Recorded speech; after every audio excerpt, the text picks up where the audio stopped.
Muchas gracias. Muy buenas tardes. Bienvenidos a la Real Sociedad Económica Matritense, sede de la Real Sociedad Económica Matritense, amigos del país. Hoy hacemos ya el penúltimo foro de la diplomacia. Estamos en noviembre, nos queda otro más en diciembre, que será un foro un poco especial, ya informaremos debidamente.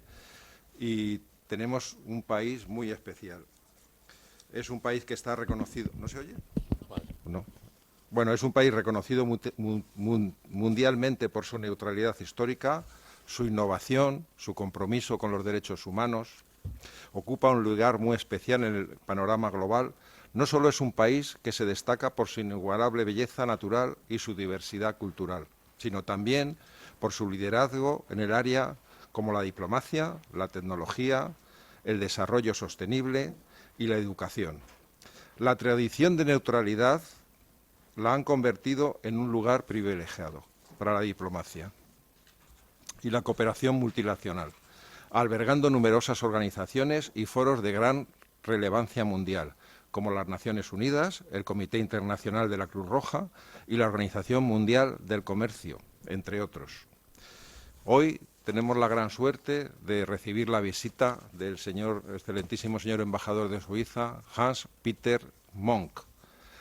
También intervendrá, como siempre, Santiago Vela Antelo, director ejecutivo de la Academia de la Diplomacia del Reino de España. Y sin más, damos comienzo al acto. Por favor, un aplauso para los que van a intervenir. Bueno, muchas gracias, Antonio. Efectivamente, yo creo que hoy es uno de esos eventos en los que un poquito especiales, ¿no?, por la singularidad precisamente de Suiza, ¿no?, un país tan importante, tan estratégicamente también situado y que, sin embargo, no forma parte de lo que es la Unión Europea. En sus pantallas tienen la revista Diplomacia que dedicamos a Suiza. Yo creo que fue hace 2 o 3 años, ya. Sí, 2 o 3 años.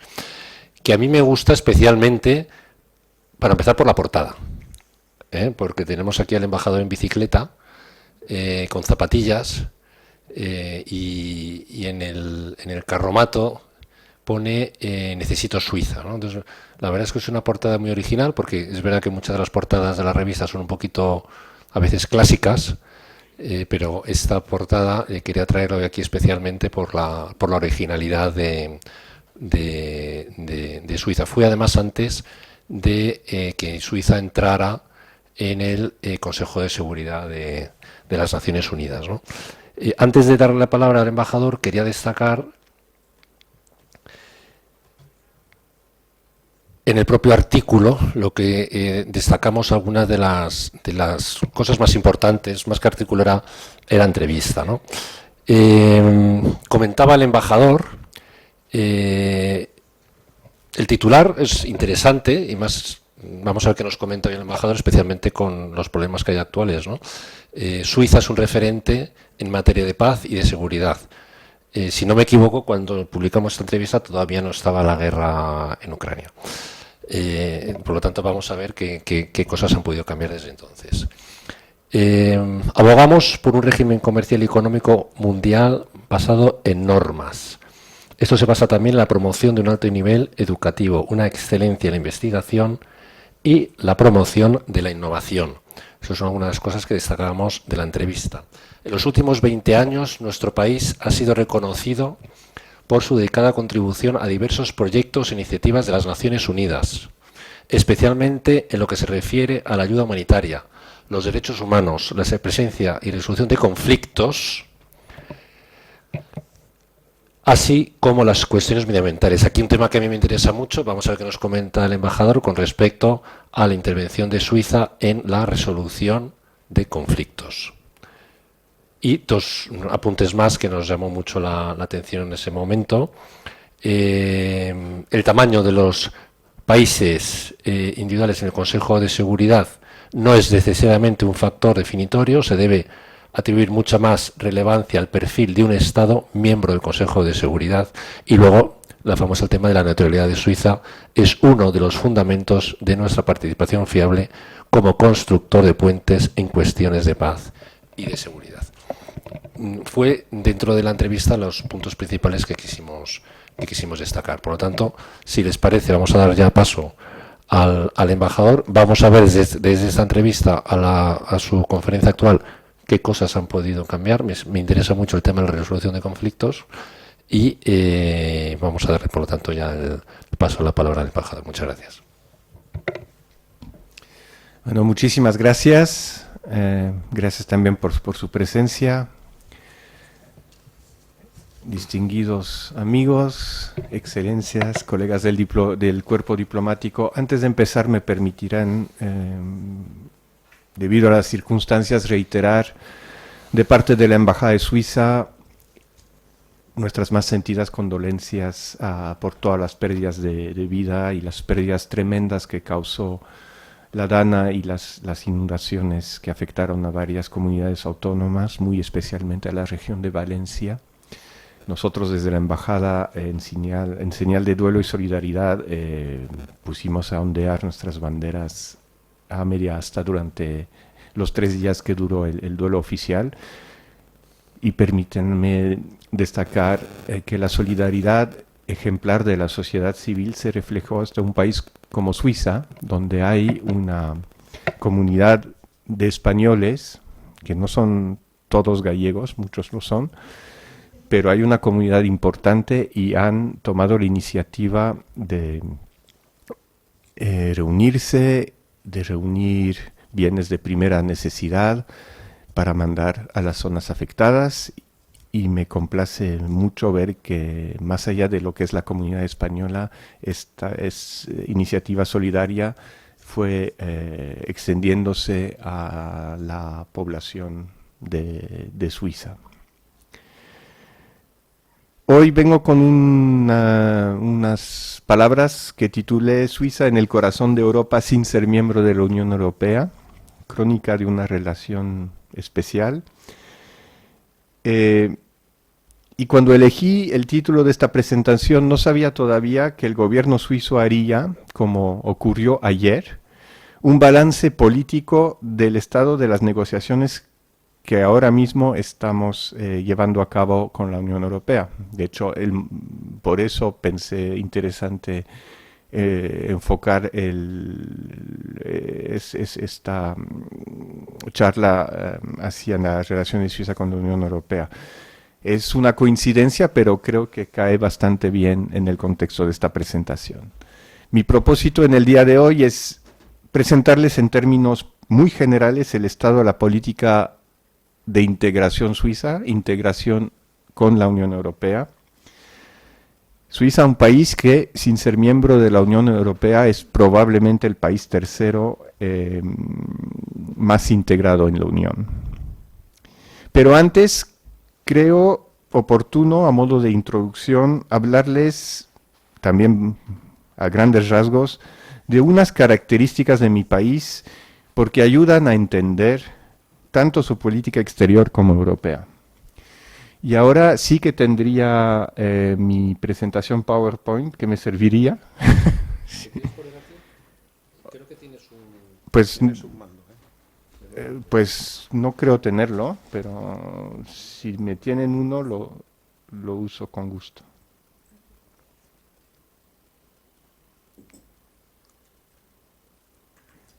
Ay, la tecnología. Esperemos que funcione. Pues si no me muevo y... Ok. Sí, pero... Ya. Aquí tienen el título y voy a ver si apretando...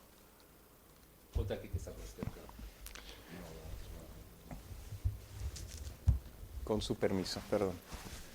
Voy a recoger mis cosas.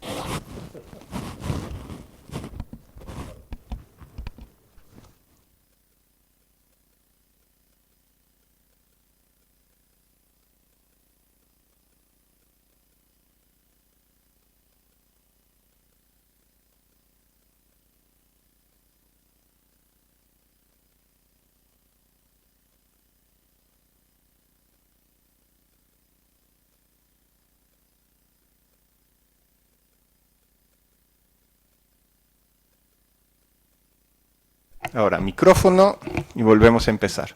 Les paso la introducción. Creo que sí. No, está más o menos bien, gracias. Ups. Suiza es un país extraño. Suiza es un país extraño porque pasó de ser una confederación de cantones soberanos, quienes ni siquiera hablaban el mismo idioma, ni profesan la misma religión, pasó de convertirse en una vaga alianza de estados soberanos en un estado federal. Eso ocurrió en 1848.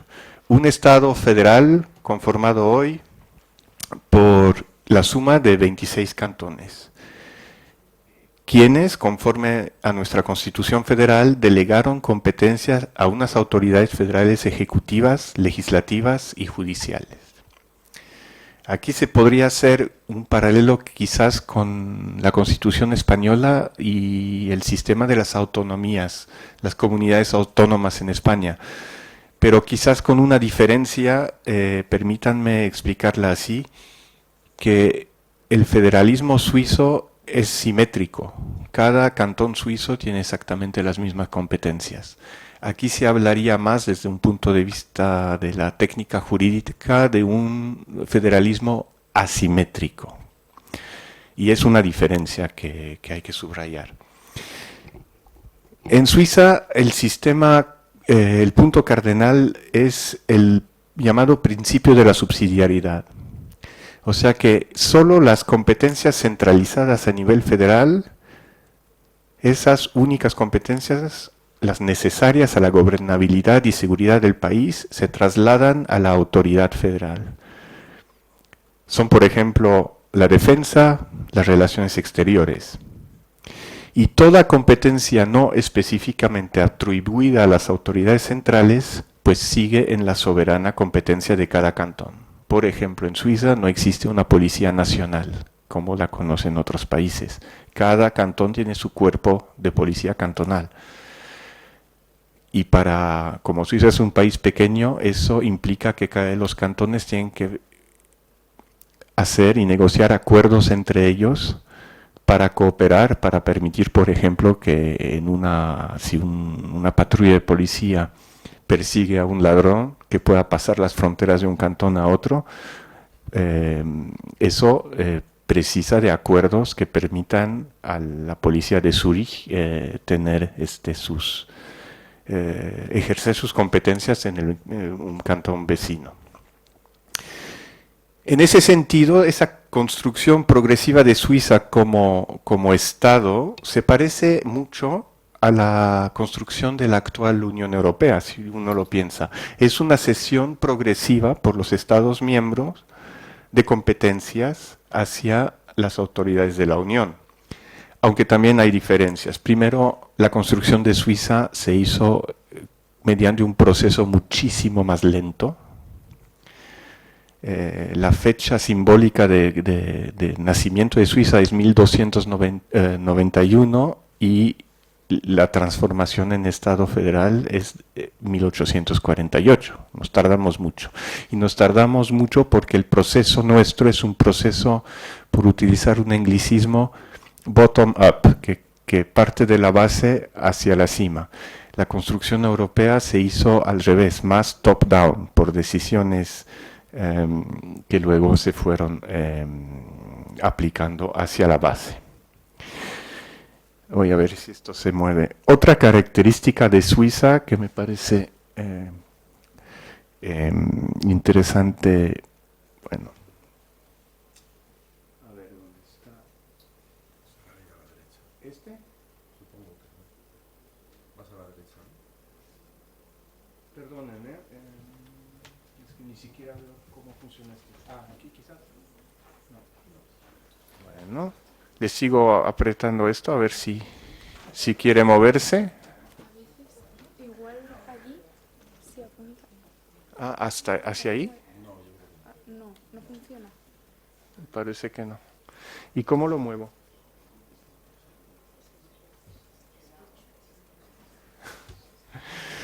Es más divertido con la presentación, pero bueno, si no es... aquí en el ratón. Ok, bueno. Ok, Ok, entonces, otra característica de Suiza que es muy original es nuestro sistema de democracia semidirecta. En Suiza solemos decir que el pueblo es soberano y que el ciudadano es el que tiene la última palabra. Y lo decimos así porque nuestra Constitución, gracias, prescribe de forma obligatoria, o sea, sin ningún margen de maniobra para el gobierno de turno, cuándo y en qué forma las decisiones del gobierno y del parlamento se pueden o deben refrendar por el pueblo o, en ciertos casos, por lo que llamamos la doble mayoría no solo de los ciudadanos, sino de los cantones. Conocemos los sistemas llamados de referéndum facultativo y eso es algo muy original que siempre sorprende fuera de nuestras fronteras. En un país democrático, el gobierno propone leyes, el parlamento las adopta y una vez adoptadas se publican en el equivalente de lo que es el BOE en España y entran en vigor. En Suiza lo mismo, pero cuando el parlamento aprueba una ley, eso abre un plazo de 100 días durante los cuales los ciudadanos, los grupos de interés, los sindicatos, los partidos pueden juntar firmas, y son solo 50.000 firmas de ciudadanos, pidiendo que la ley se someta a referéndum de todos los ciudadanos.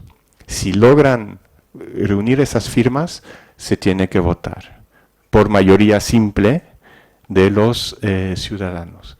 Y si la ley se rechaza en referéndum, a pesar de haber sido aprobada por el Parlamento, no entra en vigor el sistema del referéndum facultativo. Luego conocemos el sistema del referéndum dicho obligatorio.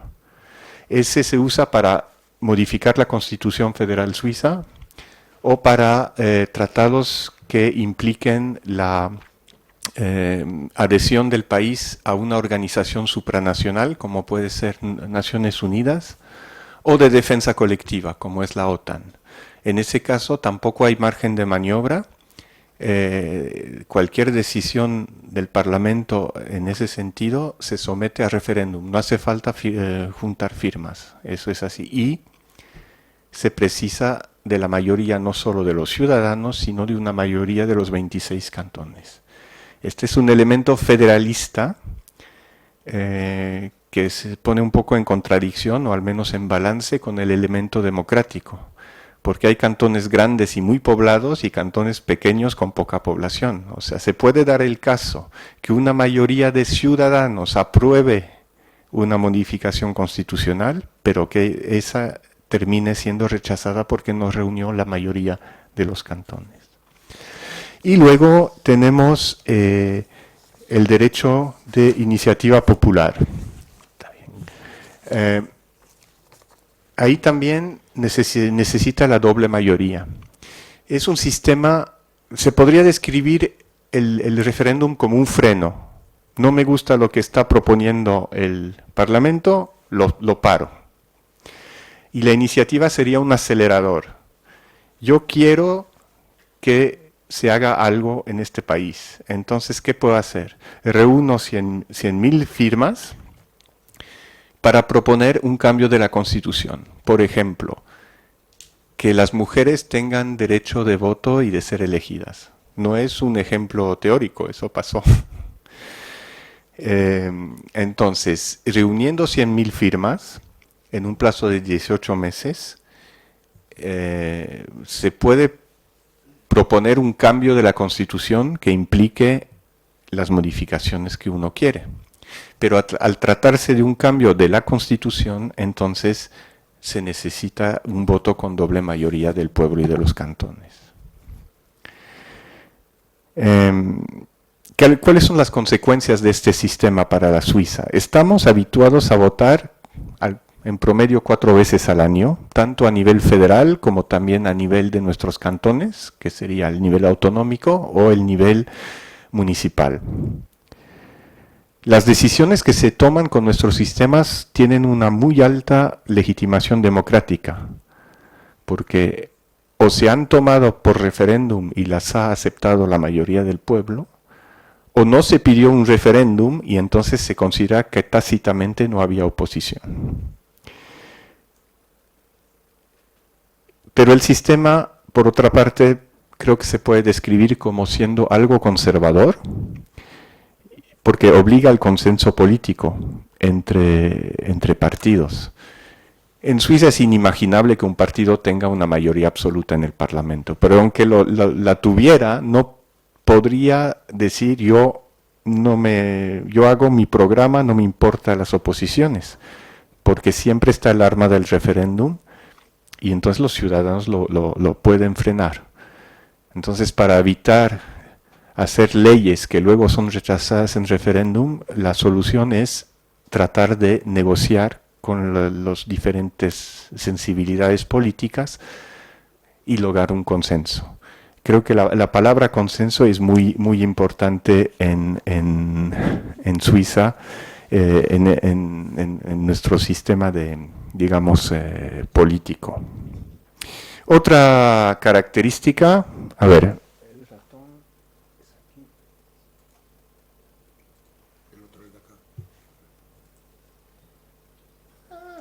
No lo sé usar. Me tiene que contar dónde aprieta.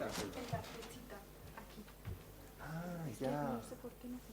¿Aquí? Milagro. Otra peculiaridad de Suiza es su neutralidad, una neutralidad histórica. Suiza no es el único país neutral del mundo, aunque confieso que cada vez hay menos, pero es de los pocos países cuya neutralidad está garantizada por el derecho internacional público y reconocida por el derecho internacional. Formalmente por los convenios de La Haya de 1907. Suiza ha hecho buenas experiencias con la neutralidad, pues no hemos estado involucrados en guerra desde hace muchísimo tiempo.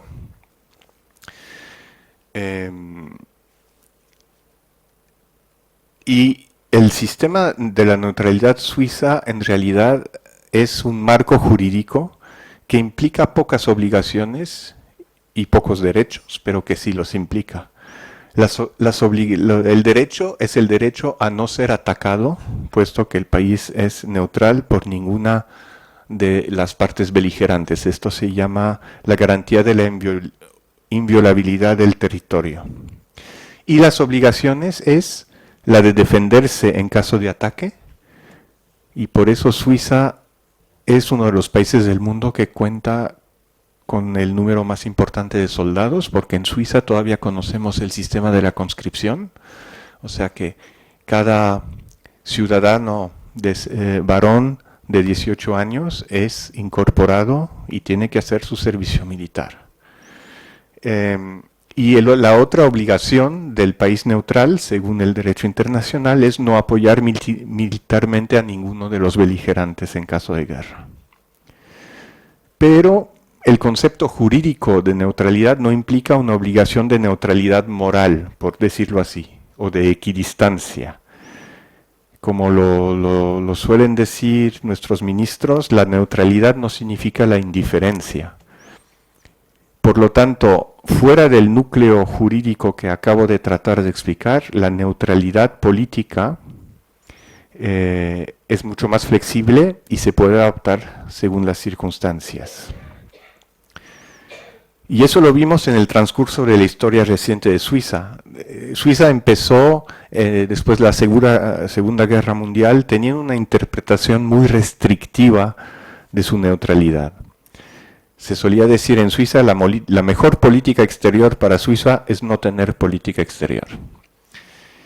Eso explica también por qué Suiza decidió no participar del incipiente proyecto de comunidades europeas, que dio luego nacimiento a la Unión Europea, y prefirió el otro proyecto, en aquel entonces promovido entre otros por el Reino Unido, que era el proyecto de la Asociación Económica Europea de Libre Comercio.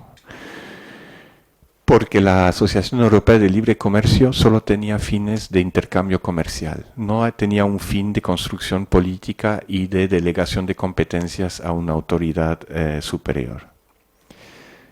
Otra consecuencia, a pesar de ser sede europea de Naciones Unidas, con Ginebra como capital de esa sede, porque la capital de Suiza es Berna, no es Ginebra, Suiza no era miembro de Naciones Unidas. Fuimos observadores durante muchísimos años y fue solo en marzo del 2002 que Suiza, tras un referéndum obligatorio, porque era una decisión de adherirse a una organización supranacional, dio el paso de ser miembro de la Unión Europea, de Naciones Unidas.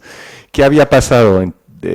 Pues había pasado la caída del muro de Berlín, el cambio de mundo, ¿no?, en el que estábamos viviendo, y eso provocó también que nuestra doctrina se hiciera un poquito más flexible. Fue la época en que conocemos como el nacimiento de lo que llamamos la neutralidad activa. Según ese concepto actualmente vigente, ser neutral no es aislarse, sino tratar de aprovechar el estatus de neutralidad para contribuir a la preservación de la paz. De hecho, Suiza es actualmente no solo miembro de Naciones Unidas, pero somos por un par de semanas más, hasta fin de año, por primera vez en nuestra historia, miembro del Consejo de Seguridad de las Naciones Unidas, consejo que acabamos de presidir durante el mes de octubre. Y ese concepto de neutralidad activa explica también por qué Suiza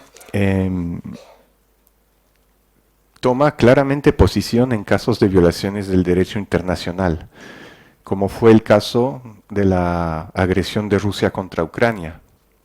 Y esto es así porque la neutralidad no nos impide tomar posición con toda libertad o movilizarnos para defender y promover el respeto y la protección de nuestros valores fundamentales como la paz, el Estado de Derecho, la democracia, los derechos humanos. En ese sentido, subrayar también que la neutralidad no constituye un fin en sí, sino que representa para Suiza un instrumento de política exterior que nos permite desempeñar un papel específico en la escena internacional en la facilitación y la mediación también.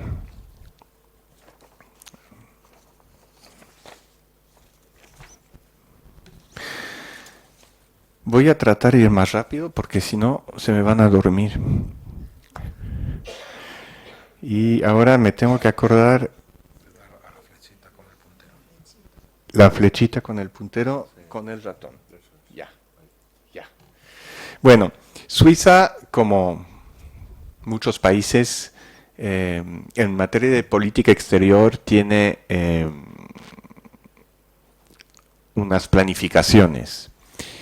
De hecho, esta diapositiva les muestra la más reciente estrategia de política exterior de Suiza para los años 2024 y a 2027. No voy a entrar en detalles porque tampoco son muy originales, quizás con la excepción del primer punto, que es Europa. Quizás más que para otros países, la estabilización y el desarrollo de nuestra relación con Europa es primordial para nosotros. Y es probablemente el tema número 1 de nuestra política exterior. Lo demás, la promoción del multilateralismo, creo que muchos países la tienen, no todos. Pero para Suiza es especialmente relevante porque al final nosotros y nuestra experiencia nos conforta en esta idea. Pensamos que un orden mundial basado en el derecho es la mejor defensa para un país relativamente pequeño, que no es una potencia nuclear ni que domina el mundo. Si es la ley del talión o la ley más fuerte la que rige, a los países medianos y pequeños pues nos va mal. Tercera prioridad, paz y seguridad. que es uno de los ejes constantes de la política suiza. La prosperidad, entendida como la promoción de la prosperidad tanto dentro de nuestras fronteras como fuera de nuestras fronteras, y ahí el ejemplo de la migración creo que es muy llamativo. No nos puede ir bien a nosotros si les va mal a los demás. El medio ambiente, que desde hace unos años se ha vuelto en una de nuestras preocupaciones y prioridades, y claro, la defensa y promoción de la democracia en el mundo entero. Antes de hablarles de la relación con Europa, quizás destacar un par de características que mencioné. El multilateralismo, que está un poquito en nuestro ADN, por decirlo así. Aquí lo tengo. La cooperación internacional está anclada en nuestra propia Constitución, cuyo artículo 54 dice que tenemos que contribuir a ayudar a las poblaciones necesitadas, promover los derechos humanos, la democracia y la coexistencia pacífica, la preservación también de los recursos naturales. De eso deriva nuestra participación activa. Ya les hablé que somos por fin miembros de la ONU, pero también de una multitud de organizaciones internacionales. Y también somos un país europeo que tiene una política muy activa de acuerdos de libre comercio.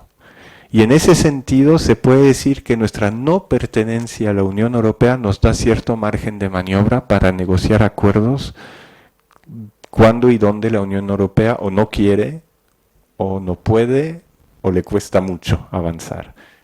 Un ejemplo es el hecho que Suiza tenga un acuerdo de libre comercio ya desde años con China, que la Unión Europea no lo tiene.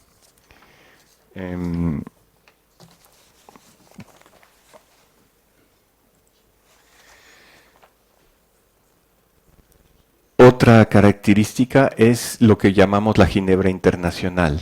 La Ginebra Internacional es la sede europea de Naciones Unidas y para nosotros es muy importante, porque también es el lugar donde podemos tradicionalmente ofrecer nuestros servicios de lo que llamamos los buenos oficios, o sea, recibir en territorio suizo, en Ginebra, negociaciones entre países ya sea en guerra o en situación de crisis, o también nuestros servicios de mediación, que ya es ser un poquito más que el anfitrión de reuniones en las que no participamos, pero donde nosotros ejercemos un rol para tratar de llegar a un acuerdo. Y eso tradicionalmente se pudo desarrollar por el Estatuto de Neutralidad de Suiza.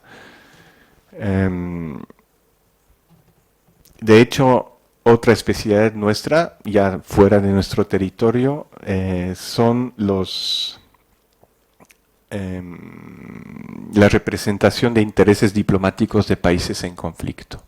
Eso tiene una larga historia. Durante muchos años, hasta el restablecimiento de relaciones entre Cuba y Estados Unidos bajo el mandato de Barack Obama, Suiza representaba los intereses de Estados Unidos de América en Cuba. Y era muy paradójico ver el edificio de la Embajada Suiza, que era una casa colonial relativamente pequeña, y al lado un edificio de 12 plantas que decía Embajada de Suiza, sección de intereses de Estados Unidos de América.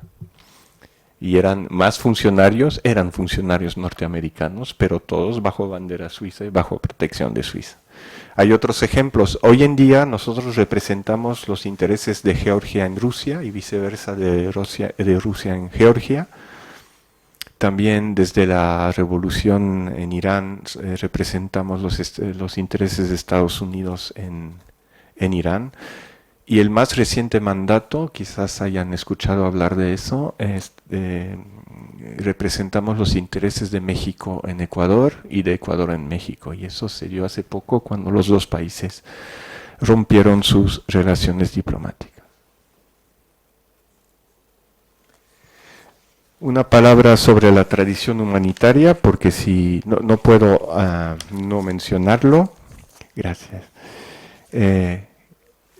Suiza acoge desde hace siglos víctimas de persecuciones. Se puede hablar de los hugonotes después de la revocación del, ¿cómo se dice?, el edicto de Nantes. Por cierto, los protestantes franceses que tuvieron que emigrar a Suiza nos trajeron el arte de la relojería, en el cual nos enorgullecemos de tener ciertos conocimientos. También se fundó la Cruz Roja en mi país, y el símbolo mismo de la Cruz Roja no es más que la bandera de Suiza con los colores invertidos. Y fue en Ginebra que se firmaron y los convenios de Ginebra, precisamente, que regulan el derecho internacional humanitario.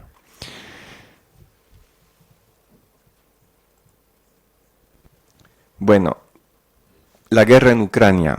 Después de todo lo que les dije así a nivel teórico, ¿qué postura puede tener un país como Suiza, permanentemente neutral, en un caso como el de Ucrania? Se podría hablar horas. En resumen, Suiza condena de la manera más rotunda la agresión rusa porque representa una violación patente del derecho internacional, empezando por la Carta de Naciones Unidas. Eso implica que no reconocemos la soberanía rusa sobre los territorios ocupados, y también que Suiza ha decidido asociarse y adoptar la gran mayoría de las acciones económicas que decidió la Unión Europea en contra de Rusia. También hemos bloqueado los activos rusos objetos de sanciones, los congelamos en Suiza. Tenemos una política de acogida de los refugiados que huyen de la guerra en Ucrania. Y tenemos las cifras que ven aquí ya se han aumentado bastante. Tenemos un enfoque hacia la ayuda humanitaria, y también con un especial enfoque sobre el desminaje, la lucha contra las minas en territorio ucraniano. Y también esfuerzos diplomáticos. Hubo una primera conferencia en Lugano, pocos meses de haber estallado la guerra. Luego, el año pasado convocamos una conferencia de alto nivel, no en Ginebra, pero en los Alpes, en el Birkenstock, una conferencia a la que Rusia declinó participar, diciendo que Suiza no era neutral, porque Suiza se había asociado a las sanciones de la Unión Europea en contra de Rusia. Eso por decirles que es un ejercicio de equilibrismo no siempre muy fácil, y yo creo que sin ser cínico, pero cuando unos nos reprochan que no somos neutrales porque adoptamos sanciones económicas, lo cual no está prohibido por el derecho a la neutralidad, los otros nos dicen que no los estamos apoyando suficiente porque quieren, por ejemplo, que exportemos material, o al menos permitamos la reexportación de material bélico para defender a Ucrania. Y ahí hay un límite, porque todo lo que tiene que ver con armamento no podemos cooperar, porque eso sí es una violación del derecho de la neutralidad. Un último comentario al respecto. Es cierto que hay una dicotomía entre los convenios de 1907 sobre derechos y obligaciones de los estados neutrales y la Carta de Naciones Unidas, que es muy posterior. Los convenios que rigen la neutralidad datan de una época en la que la guerra no estaba prohibida por el derecho internacional. Entonces, a veces es un poco difícil conciliar las obligaciones de la neutralidad con las obligaciones de la Carta de Naciones Unidas. por eso hablo quizás de un ejercicio de equilibrismo. Bien, ya me tardé mucho en poner un poquito el panorama, pero creo que eran comentarios importantes para entender la peculiar de relación de mi país con la Unión Europea. Primero, nosotros los suizos solemos decir que Suiza está en el corazón de Europa. Creo que lo puse en el título de mi presentación. Las malas lenguas, viendo el mapa europeo, nos dicen, no, a lo mejor sea en el riñón, pero no el corazón, geográficamente. Yo prefiero el corazón. Con lo cual, estamos rodeados completamente, con la única excepción del Principado de Liechtenstein, que es un microestado, estamos rodeados de países que son todos miembros de la Unión Europea, todos nuestros vecinos, Italia, Austria, Alemania y Francia. Por lo tanto, no sorprenderá la importancia de los intercambios económicos y comerciales entre Suiza y la Unión Europea y sus países miembros. En enero todavía más de la mitad de nuestro comercio exterior era con la Unión Europea. Pero no solo eso. Esta constelación también implica que tengamos un montón de cooperaciones en todos los ámbitos. Podemos hablar de la migración. Suiza es miembro del espacio Schengen, a pesar de no ser miembro de la Unión Europea, en temas de finanzas, en temas de investigación, de transportes, de salud, de cultura. Son muchísimos los intercambios y por lo tanto muy grande la necesidad de tener relaciones ordenadas mediante acuerdos. Y sobre todo, más allá de eso, más allá de esos intereses económicos, lo que compartimos con nuestros primos, amigos, hermanos de la Unión Europea son idiomas. En Suiza se hablan 3 de los grandes idiomas de la Unión Europea, el alemán, el francés y el italiano. Conservamos un pequeño idioma autóctono, que es el retoromanche. La proximidad geográfica es importante, obviamente, y sobre todo compartimos los mismos valores, paz, derechos humanos, democracia. Entonces, ¿por qué?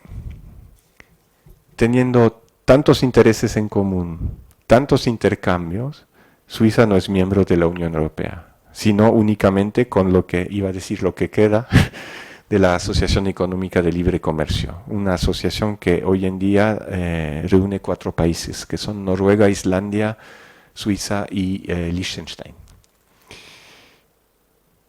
¿Por qué? ¿Será por la neutralidad? Puede ser que la neutralidad sea un poquito un obstáculo, pero acuérdense que hay y ha habido más países neutrales que son miembros de la Unión Europea. En sí la neutralidad no impide ser miembro de la Unión Europea. Lo que sí se tendría que negociar en el proceso de adhesión sería una cláusula que permite a Suiza de no aplicar eventuales medidas que impliquen armamento o participación armada en un conflicto. Entonces será porque Suiza, al ser un país rico, no siempre fue así, pero hoy en día es un país con el PIB per cápita de los más elevados del mundo, si no el más elevado. Es obvio que Suiza, si se hace miembro de la Unión Europea, será un contribuidor neto al presupuesto de la Unión Europea. Pero yo no creo que sea por dinero el problema. Yo creo, y por eso les hablé de nuestro peculiar sistema político en introducción, yo creo que ahí está el problema. En Suiza, el ciudadano siempre tiene la última palabra. ¿Cómo vamos a hacer si nos hacemos miembros de la Unión Europea? Hay cosas que se deciden en Bruselas y luego se tienen que aplicar. Y los suizos no van a poder decir, momentito, yo me regreso a casa, voy a ver si alguien quiere hacer un referéndum, me voy a tardar 18 meses, y luego les digo si sí o no. Así no funciona. Y es cierto que esa delegación de competencias, en el caso de Suiza, puede ser percibida como una pérdida de soberanía más que en otro país, porque el ciudadano suizo tiene muy claro que en el sistema actual él es quien decide. Si no quiero que me obligan a ponerme el cinturón de seguridad en el coche, pues voto que no en el referéndum. Y si tengo una mayoría, pues no habrá cinturón de seguridad, por poner un ejemplo. Yo creo que ahí está realmente el problema. Que no tiene por qué ser insoluble, pero sí es un poco el problema. Aquí puse que hay una fecha clave que fue el 6 de diciembre de 1992. ¿Por qué?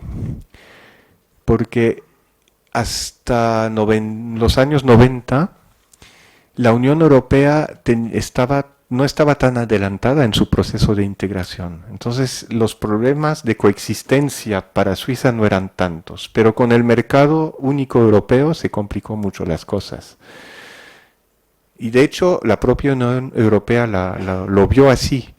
Y el presidente de la Comisión de aquel entonces, que era Jacques Delors, ofreció a los países no miembros de la Unión Europea, pero que tenían muchos vínculos con ella, un sistema llamado el Espacio Económico Europeo, que era una integración parcial de esos países en el mercado común, pero sin derecho a votar en las decisiones que tomaba la Unión Europea. Para tomar decisiones había que ser miembro. Ese sistema se elaboró, alguno lo dijo en aquel entonces que estaba hecho a medida para Suiza. Noruega, Islandia y Liechtenstein lo aceptaron, pero en Suiza hubo una votación. Aquí los colores les indican los votos a favor y los votos en contra. Y para los que conozcan un poquito Suiza verán que los francófonos estábamos a favor, pero que la mayoría de habla alemana, pero también la minoría de habla italiana rechazó esos acuerdos. Y ese era exactamente ese tema, pérdida de soberanía. Entonces nos encontramos en una situación muy compleja, sobre todo para Suiza. Toda Europa, no solo la Unión Europea, también nuestros socios del espacio de la Asociación Europea de Libre Comercio, todos eran miembros del Espacio Económico Europeo y tenían acceso al mercado interior de la Unión Europea, menos nosotros. Y eso era una situación muy incómoda. Entonces se decidió negociar no un paquete con un acceso completo al mercado interior, sino acuerdos sectoriales sobre ciertos temas. Libre circulación de los trabajadores, que fue uno.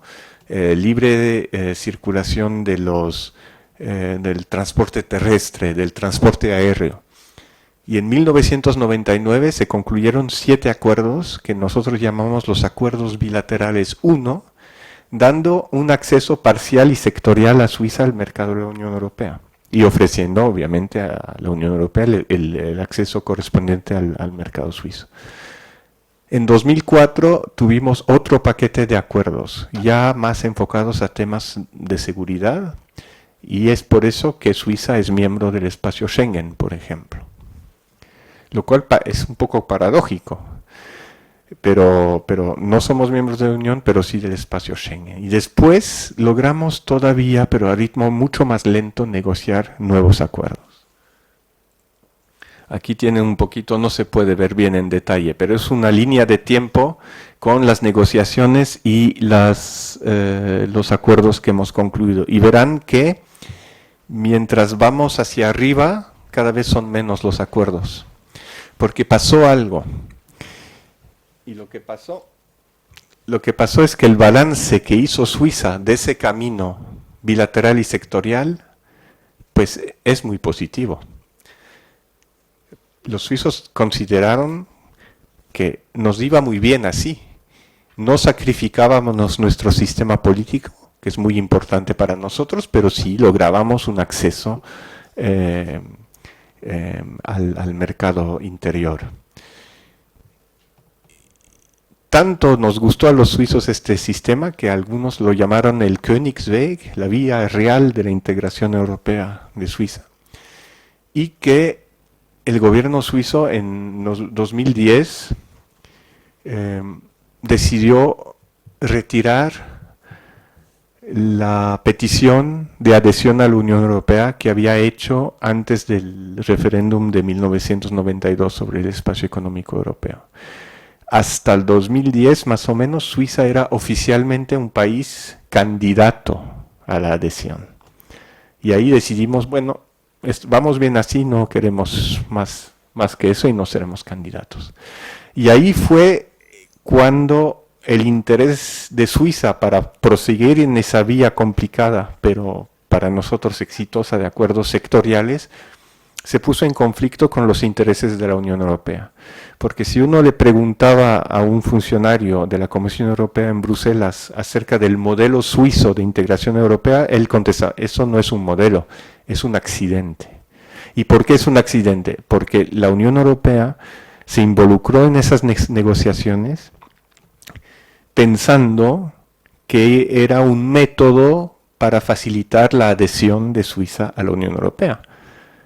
Entonces, si Suiza ya no es candidata a la adhesión, es que el sistema no funcionó y no tengo por qué seguir por el mismo camino. Y de hecho fue lo que nos dijeron nuestros socios de la Unión Europea. Nos dijeron, bueno, si no son candidatos y quieren más acuerdos, van a tener primero que aceptar un nuevo régimen institucional que rija nuestras relaciones. ¿A qué se referían? Al sistema del espacio económico europeo. Porque para la Unión Europea el problema central es garantizar la unidad de la aplicación del derecho de la Unión Europea. Y ahí está el gran problema. En el espacio económico europeo lo que pasa es que cuando la Unión Europea toma una reforma en un sector que implica un acuerdo con Noruega, primero invita a expertos noruegos cuando se discute la reforma, pero no le dan voto, le dan voz, pero no le dan voto. Y una vez que se adopta la reforma, se la comunican a Noruega y Noruega tiene un plazo para incorporar estas novedades en su derecho, para que el derecho noruego sea siempre conforme con el de la Unión Europea. Eso es lo que hasta los noruegos llaman la fax diplomacy. O sea, sale un fax de Bruselas con la instrucción de aplicar nuevas cosas. Y eso es precisamente lo que había causado el no de los suizos al espacio económico europeo. Y eso es lo que la Unión Europea quiere ahora, al menos en ciertos sectores que implican el acceso al mercado interior, que Suiza aplique. Y si no lo hace, pues no habrá más acuerdos. No solo no habrá más acuerdos, sino que los acuerdos actuales, pues precisamente se desactualizan con el tiempo, porque Bruselas ya no acepta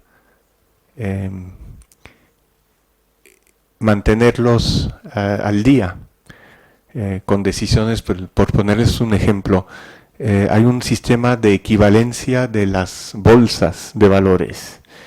Durante X años, la bolsa de valores de Suiza era considerada equivalente, o sea, respetando las mismas normas que las de la Unión Europea.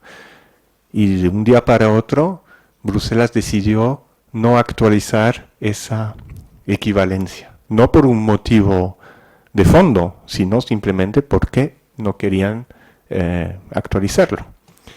Y eso me hace decir que vamos pasando en una situación que en inglés se llamaba win-win, ambos ganábamos, quizás los suizos nos convenía más porque era un sistema complicado, pero a una situación lose-lose, todos pierden. Y eso es por motivos que tienen que ver con cierta ortodoxia, por no usar otra palabra, de parte de la Unión Europea, que dice, ok, yo hasta aquí llegué, no voy a hacer más acuerdos, al menos que hagan unos cambios ustedes los suizos en su manera de aplicar nuestras normas. Y eso es lo que pues empezamos a hacer. Entre el 2014 y el 2021 se negoció algo que se llamaba el Acuerdo Marco Institucional, que era como un paraguas que iba a situarse sobre todos los acuerdos múltiples que tiene Suiza con la Unión Europea en materia de participación al mercado interior, y que implicaba eso, que por ejemplo en materia de libre circulación de personas, donde hay un acuerdo de Suiza con la Unión Europea, pero que se refiere únicamente a los trabajadores, pues el acuerdo se actualice e implique ahora a los ciudadanos europeos. Y no es lo mismo un trabajador que un ciudadano. Porque cuando negociamos nuestro acuerdo sobre libre circulación de los trabajadores no existía ni la noción de ciudadanía europea. Eso vino después. Y como nuestro acuerdo es un acuerdo entre entidades soberanas anterior a los desarrollos del derecho de la Unión Europea, nosotros no tenemos por qué adaptarnos. Entonces, ese acuerdo marco institucional pretendía precisamente eso, que Suiza acepte el sistema que traté de explicarles, por ejemplo, que tiene Noruega, el de la fax diplomacy.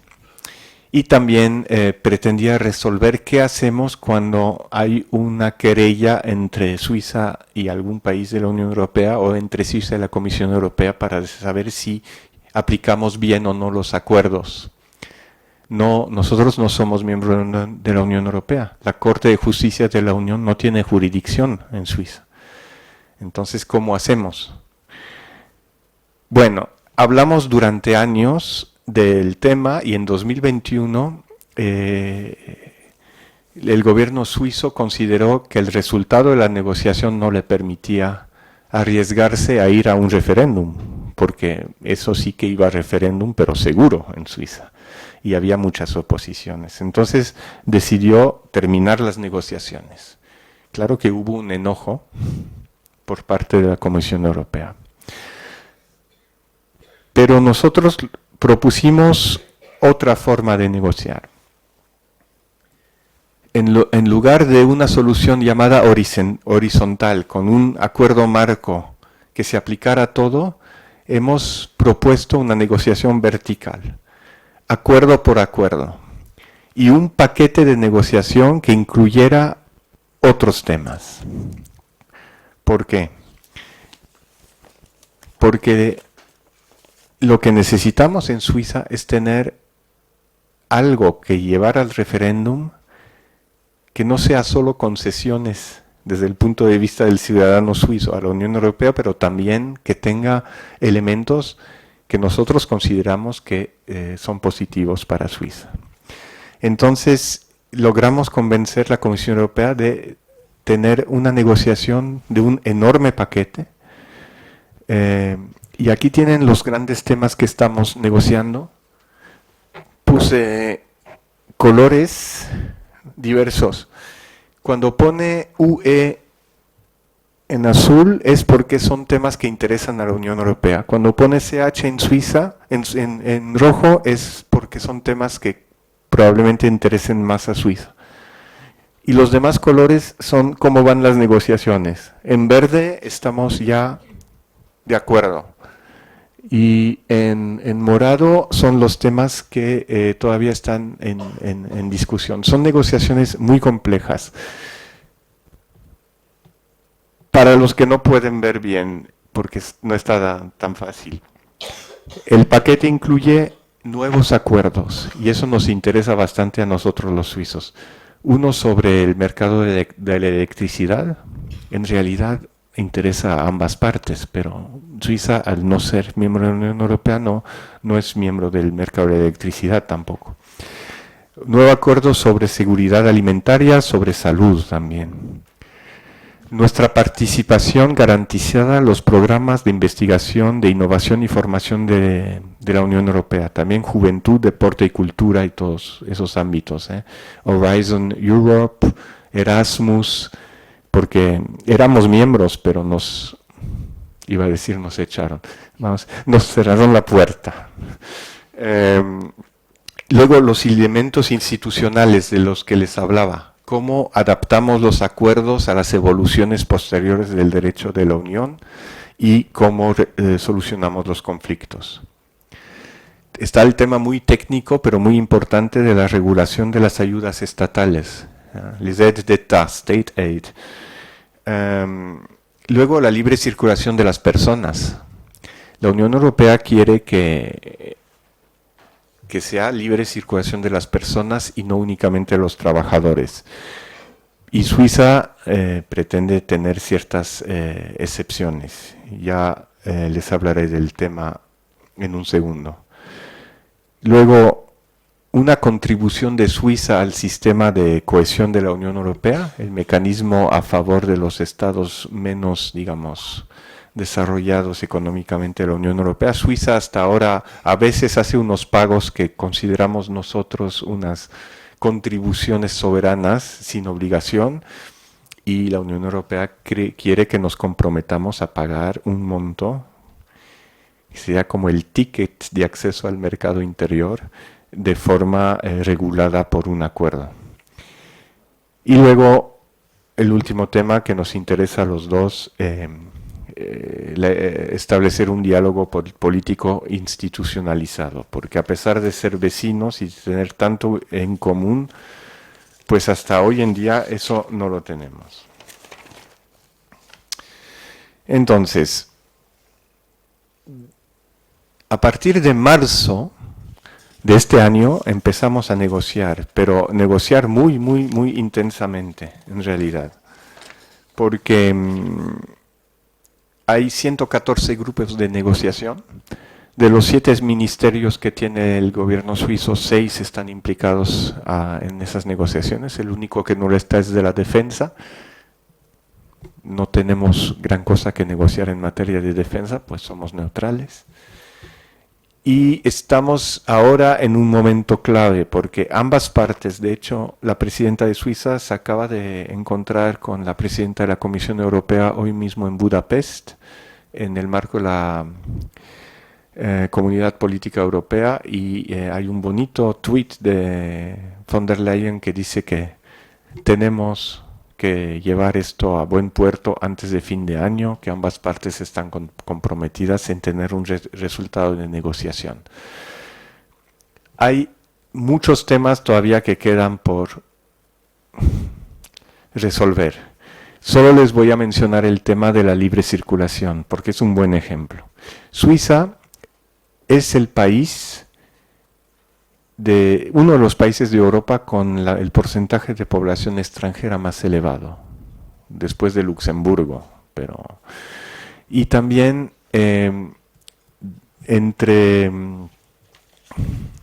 desde principios de este año, en el primer semestre de este año, nada menos que, aquí tengo 40.000 personas han hecho uso de la libre circulación para instalarse en Suiza. 40.000 en 6 meses.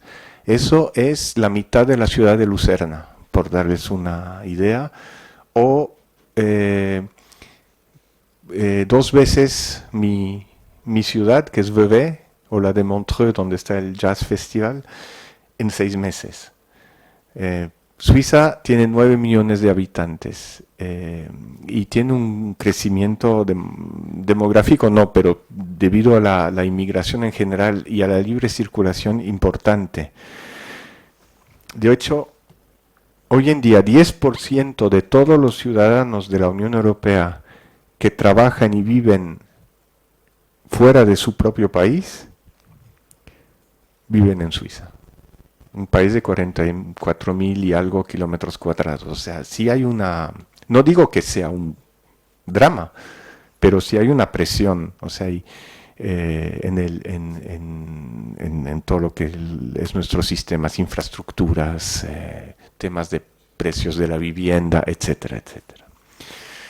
Entonces, la Unión Europea quisiera que ampliemos a todos los ciudadanos europeos y no solo a los trabajadores. También nos pide, por ejemplo, la libre circulación de los estudiantes, lo cual implica no solo que puedan entrar con las mismas condiciones que un suizo, pero que también no paguen cuotas universitarias más elevadas. Y ahí también hay un tema porque las universidades en Suiza suelen ser públicas y son relativamente baratas en comparación, a pesar de tener un ranking de calidad muy alto. Si ven dónde se encuentran las dos politécnicas de Lausanne y Zurich, lo tienen. Nosotros lo que queremos es una cláusula de salvaguardia que nos permita, de una forma o de la otra, en caso de un aflujo muy, muy importante, poder poner entre paréntesis o limitar el derecho ilimitado de establecerse en Suiza. Y ahí hay un nudo, porque lo que se pide es una excepción en un tema que para la Unión Europea es fundamental, porque es una de las 4 libertades de la Unión Europea. Por eso pongo aquí, todo es una cuestión de equilibrio, en realidad.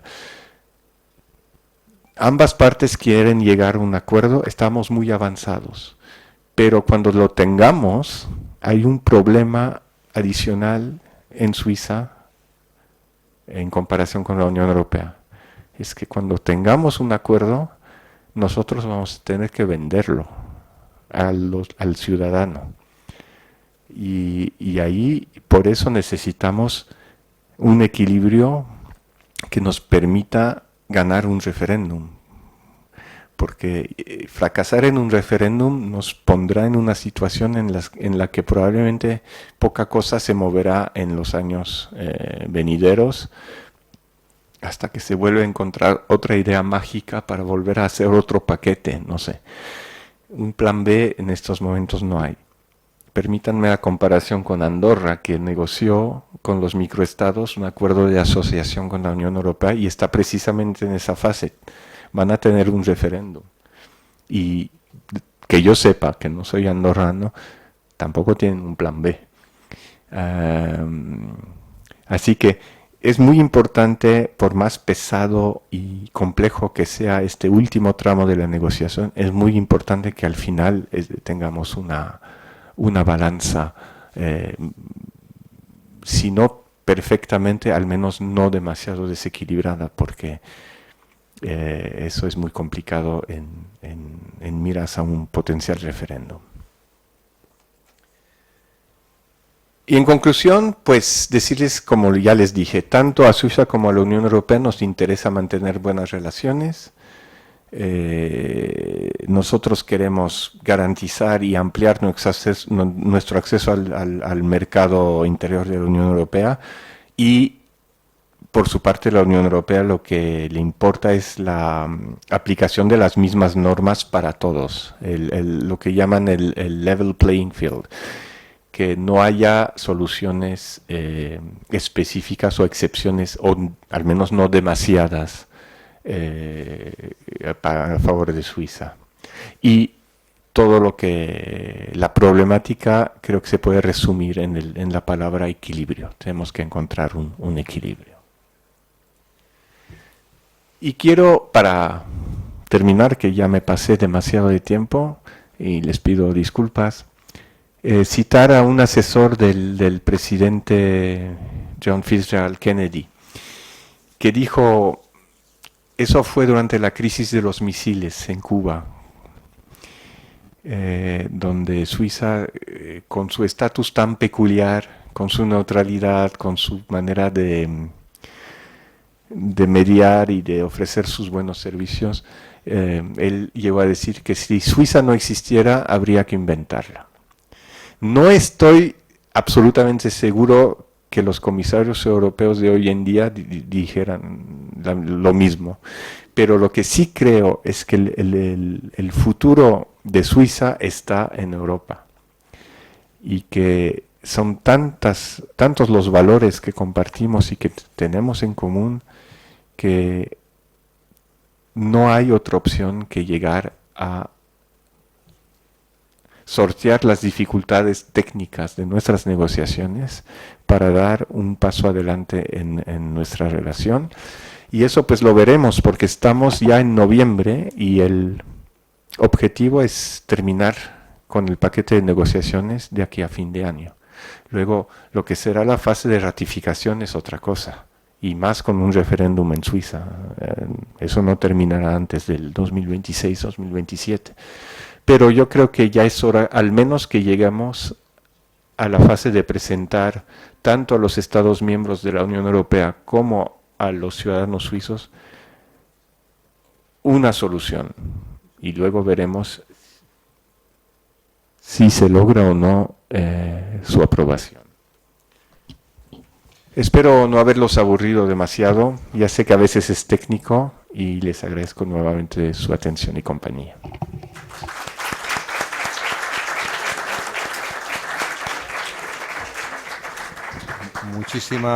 Muchísimas gracias, señor Monk.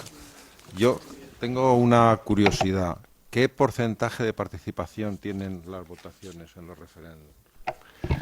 Pues eso es muy variable porque se vota mucho en Suiza. En términos generales, entre 45 y 60%, diría yo. Pero es notable que en temas que tienen que ver con la Unión Europea, el porcentaje es mucho más elevado y logramos unas cifras de un 80% más o menos. Don Santiago. No sé si Simplemente ya para acabar, bueno, me adelanto y le doy las gracias a todos ustedes por haber venido. Y quería acabar con dos cositas, embajador, a ver qué nos podías, qué opinabas. En primer lugar, muy recientemente el Parlamento austriaco ha aprobado que sus Fuerzas Armadas pasan a ser neutrales. No sé eso cómo encaja dentro del sistema suizo, porque es una novedad. Es decir, que un país como Austria declare en el Parlamento que sus Fuerzas Armadas pasan a ser neutrales. Es algo realmente bastante interesante y además para analizar, ¿no? Porque lo hace ahora, quizás por miedo a lo que pueda pasar en Ucrania, no involucrarse más. Bueno, lo dejo por ahí si quieres comentar algo, no lo sé. Y luego, en segundo lugar, acabamos de tener las elecciones de Estados Unidos. El 6 de enero habrá nuevo presidente. Y quería saber esas relaciones, principalmente económicas, entre Suiza y Estados Unidos, si crees que van a cambiar o si no van a ser modificadas para nada. Sí. Pues en la primera pregunta no soy austriaco y por lo tanto tengo que ser muy cauteloso a la hora de valorar decisiones soberanas de otro país. Yo creo que aquí solo puedo subrayar que la diferencia está en la neutralidad, digamos, escogida políticamente, que es muy respetable, y el estatus de neutralidad garantizado por el derecho internacional, que es quizás más protector para el neutral, pero que implica más obligaciones. Por lo demás, no sé bien a qué motivos corresponde y qué efectos pueda llegar a tener esa decisión del Parlamento austriaco. Pero está claro que en el derecho de la neutralidad se distingue entre el país que se declara neutral en un conflicto específico. Fue el caso de Portugal, por ejemplo, en la Segunda Guerra Mundial, y el estatus de neutralidad permanente, que es el que tiene Suiza, que está reconocido por el derecho internacional. Y la segunda pregunta, pues no lo sé. Tenemos una primera experiencia con un primer mandato del presidente Trump, que en realidad, desde nuestro punto de vista, no era tan malo a nivel de intercambio comercial, al menos con nosotros. Pero yo creo que este nuevo mandato, al menos por los anuncios que se hicieron durante la campaña, viene fuertemente marcado por proteccionismo, barreras al comercio, y no creo que ahí unos se salven más que otros, o al menos lo que sí creo es que eso puede afectarnos a todos. En el caso de Suiza, me viene a la mente el sector farmacéutico, que es muy potente en Suiza, pero habrá que ver, porque otra cosa que hemos aprendido es que el presidente electo de Estados Unidos es impredecible. Muchísimas gracias por su asistencia, porque como siempre digo, si no vinieran ustedes no podríamos haber hecho el acto. Mil gracias. Hasta otro mes.